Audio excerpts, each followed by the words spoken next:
Good day, everyone. Thank you for tuning in. Today we're going to go over the Huntsman Knife Company American Parang. This blade is a 14-inch cutting edge, just over 14 inches, and just over 15-inch blade length. It is 52-100.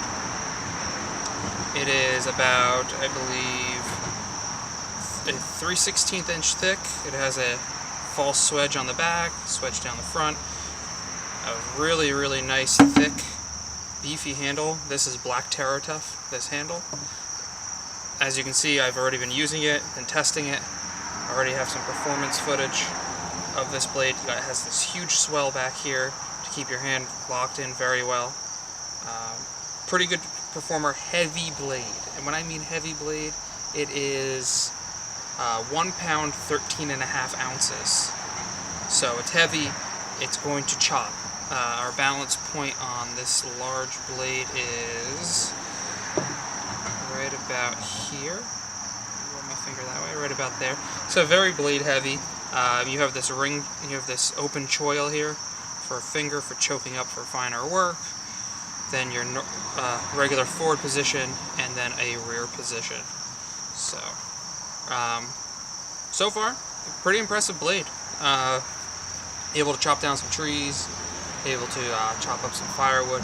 We're going to do a few other tasks with it and see how we feel at the end. I want to get this out of the way right now. So this is how it goes. Black sheath, simple kydex sheath.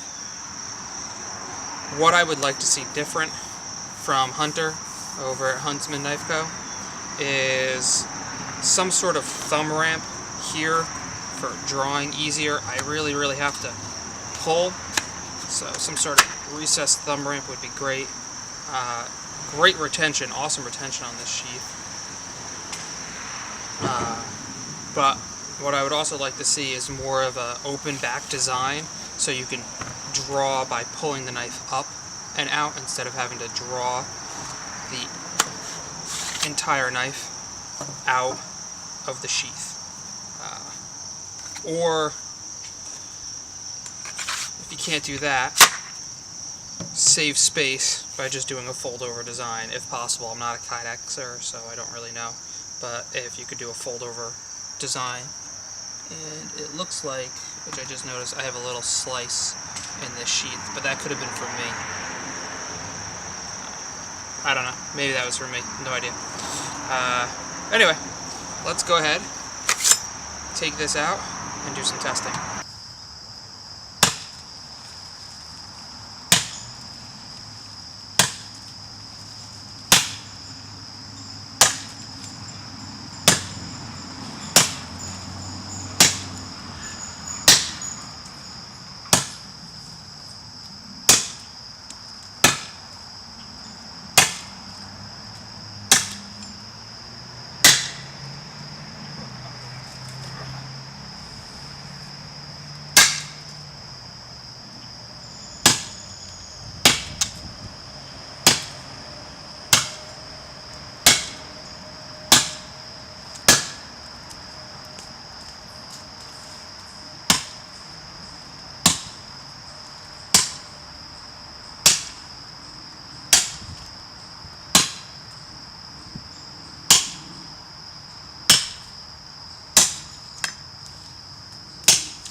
Alright.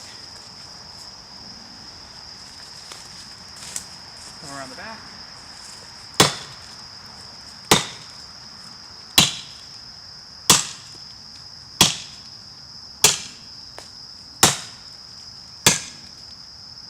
My arm's getting tired. Whew.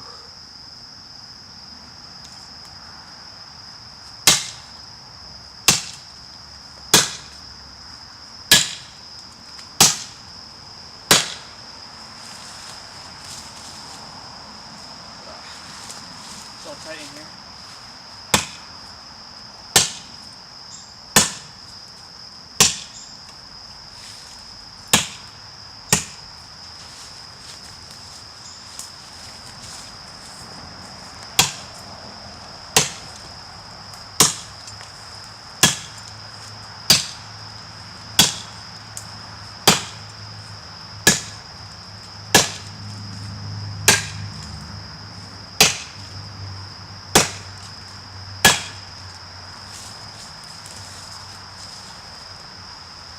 Should be almost there.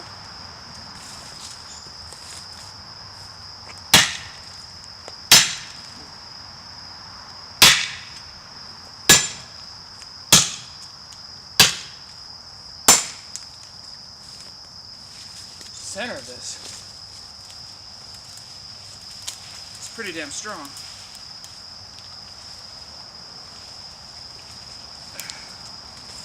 You can see it.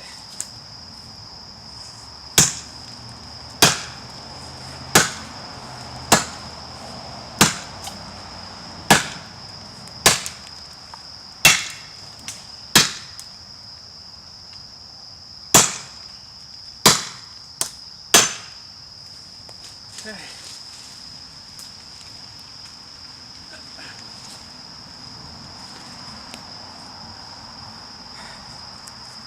That's our wonderful cut so far. We're almost there. Almost completely through it. There we go.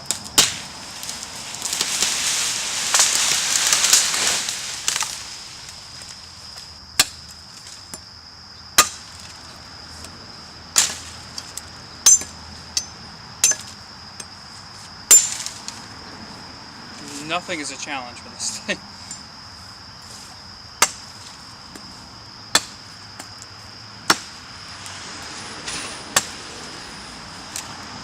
This is just pretty much tap and go here.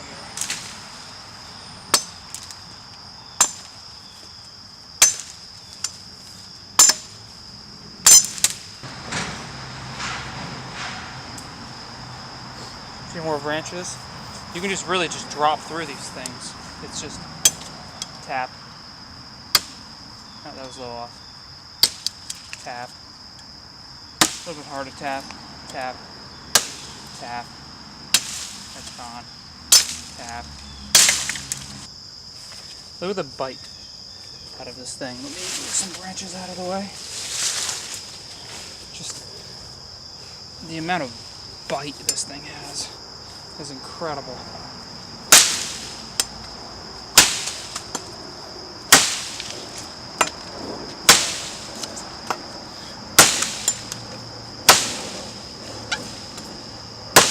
Don't even think that's in frame anymore. Nope.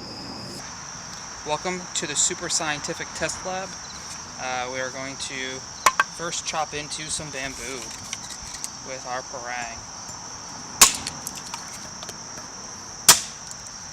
This is nice dead bamboo, as you can tell.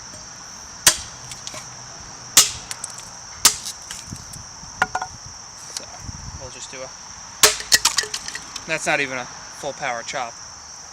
Totally cleans up that bamboo. One thing I want to show you guys is maybe this will work. How well this feathers for such a large knife. So come in here, and instead of choking up on the blade all the way down here and trying to do the feather because the blade is so forward heavy, I'm going to actually ride back on the blade. I might actually have to split this. Might not. Let me see if I can take my bark off with this. So I'm going to try to debark. In the choked up position, I can't really debark. Let me see if I can. So, not great at debarking. Let me say, before I go and try to feather, try to make a steak with this. This was left over from other testing.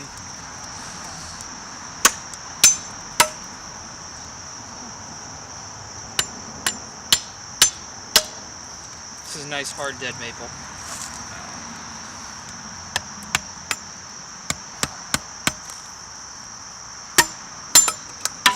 So it doesn't hammer very well, not as well as a tomahawk. Try that hammering again. Trying not to hit my hand during this process. And funny enough, that unsharpened swedge on the back just actually split my stick. So doesn't hammer very well because of that swedge. On the side I get a little bit too much bounce up. But might as well show you the feathering ability, which I liked out of this blade. Being so large, but I actually seem to have quite a bit of control.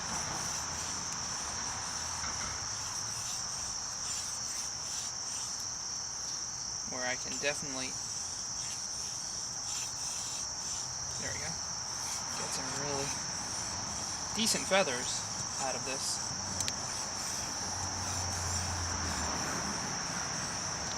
But where this would shine, feather-wise, would be to go around here. This is how this would work, feather-wise. Set that in there, like that.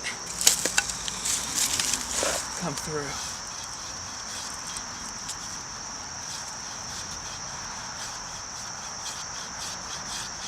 And then this way, instead of moving,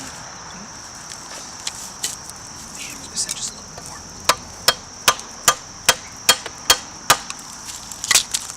Instead of instead of moving the knife, I'm moving the stick. And that's going to be a lot better for my feathers.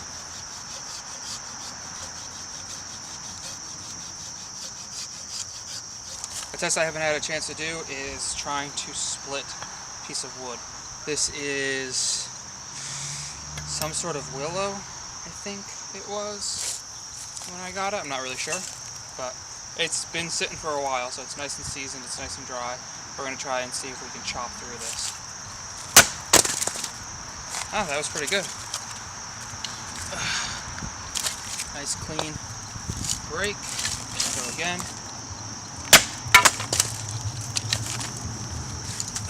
Good. I have no doubt in my mind that this can baton well. Do a little bit less power. That's not even a full power swing we're doing. Probably this way.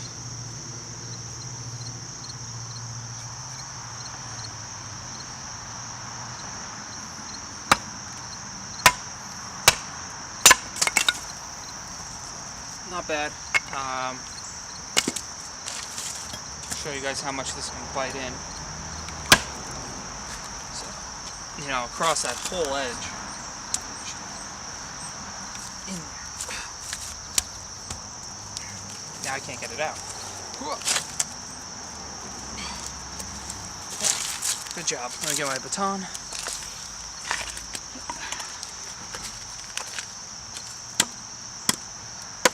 There we go. And we'll do an edge bite. You know, that's insane for 3/16 inch thick. Let's do a batoning test. And we are going to try and baton this.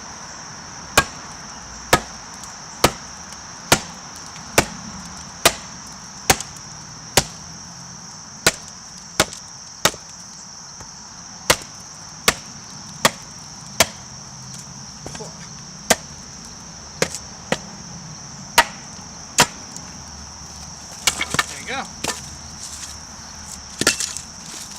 That wasn't too bad. Let's try again.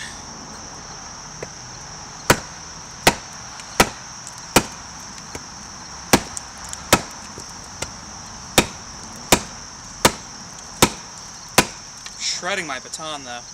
This unsharpened swedge.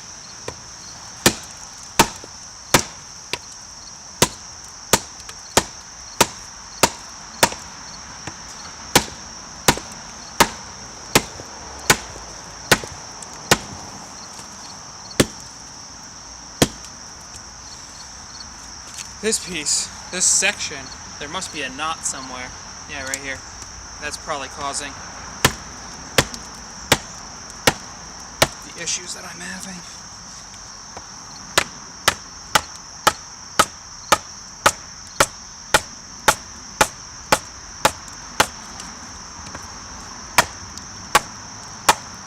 There we go, almost through. Pull this out and readjust.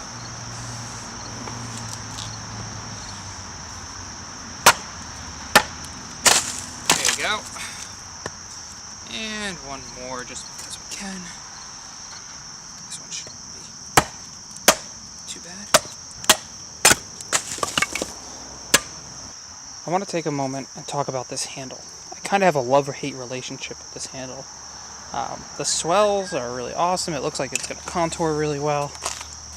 And I get in there, I have this first position, this second position is awesome. When it comes to chopping with it, you know, using it as a parang and maybe chopping into a tree and limbing, it works pretty well, you know, as long as you're using it properly and you're flicking your wrist. When it comes to a little bit more of the harder use, where you need to have a stronger grip on it, I don't know, sometimes it can feel like my hand is fatigued, but it could be the weight of the blade too. This is a heavy blade. It wears you out. But as long as you don't death grip this handle, it's phenomenal. But when you start to death grip it, it reminds you real quick that you're not supposed to be death gripping this.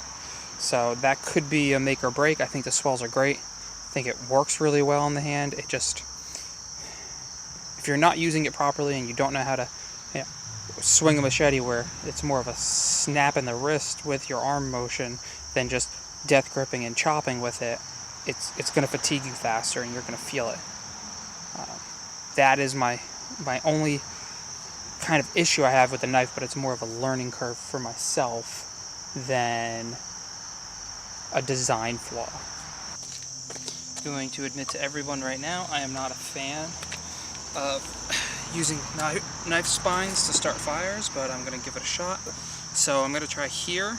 This little section right here seems to be good. If that doesn't work for me, I'm going to go inside this choil, but this choil doesn't seem nearly as sharp as the spine. So first, let's see. Yep, it looks like it'll work. So, trying to figure out how exactly I'm going to do this. Not bad.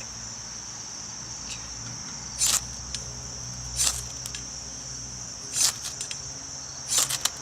Get some black poplar bark in here. The inner bark from black poplar. See if we can get that to catch a spark.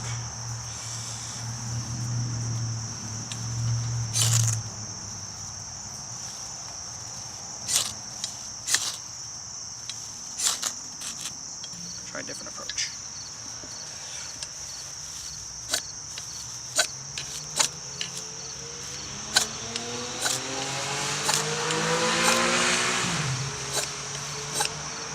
I think what I'm doing is I'm dulling the spine by doing this.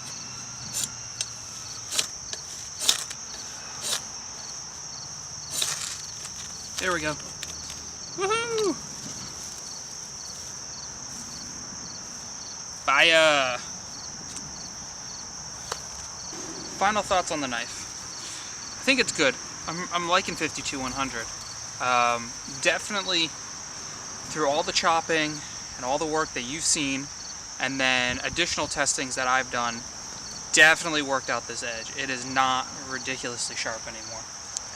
It can still feather, but it's not nearly as sharp as it could be or how it came.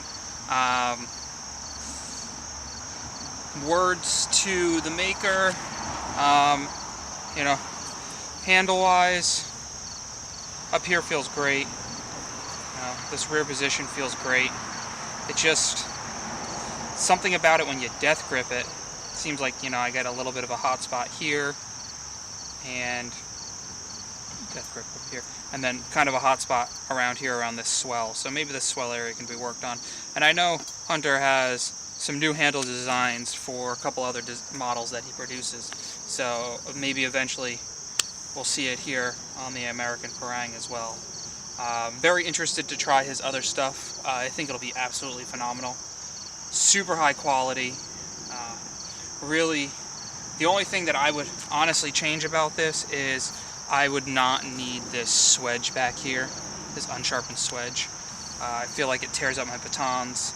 It feels like it, you know, I could kind of use it as a hammer, but with the shape of it, I can actually split out my sticks that I'd be pounding into the ground, and it's too bouncy to use the side of the blade to pound in when you're trying to do that. Other thoughts are, you know, this feels good. The balance is great. I really do like the balance. It really helps with the feather sticks. This little sharpened spine area, and that's another thing. If you left this unsharpened, if you just left this plain and left it at a 90-degree edge, you have this big whole edge to scrape along or to use a fire steel on. You would be limited to right here, because I did, you know, get all that discoloration on my blade, but that's fine. The acid wash finish that he does, which I think is what it is, it's a great finish. No complaints there. Haven't had any rusting or patina issues with the 52100. It's definitely my first time. Definitely have some wear marks, have some nicks in the edge that's just soot on the stump. Haven't sharpened 52100, but I hear it's pretty easy. Shouldn't be that difficult. Should sharpen up really, really well. What else? And then just those revisions on the sheath. I really think that if the sheath was a little bit different, this knife would be absolutely insane. But definitely looking forward to getting my hands on maybe a felling beast that he produces, or the Liberator Bolo. Those both look like excellent and amazing models. So yeah, Hunter, keep up the great work. If you guys are interested in this, I'll put links in the description below to his website. And then I'm sure he can change different things, like if you guys didn't want a swedge on the back, I'm sure he could take that off. I wanted to get it, the production version that he made, and it didn't even occur to me that the swedge might cause any issues.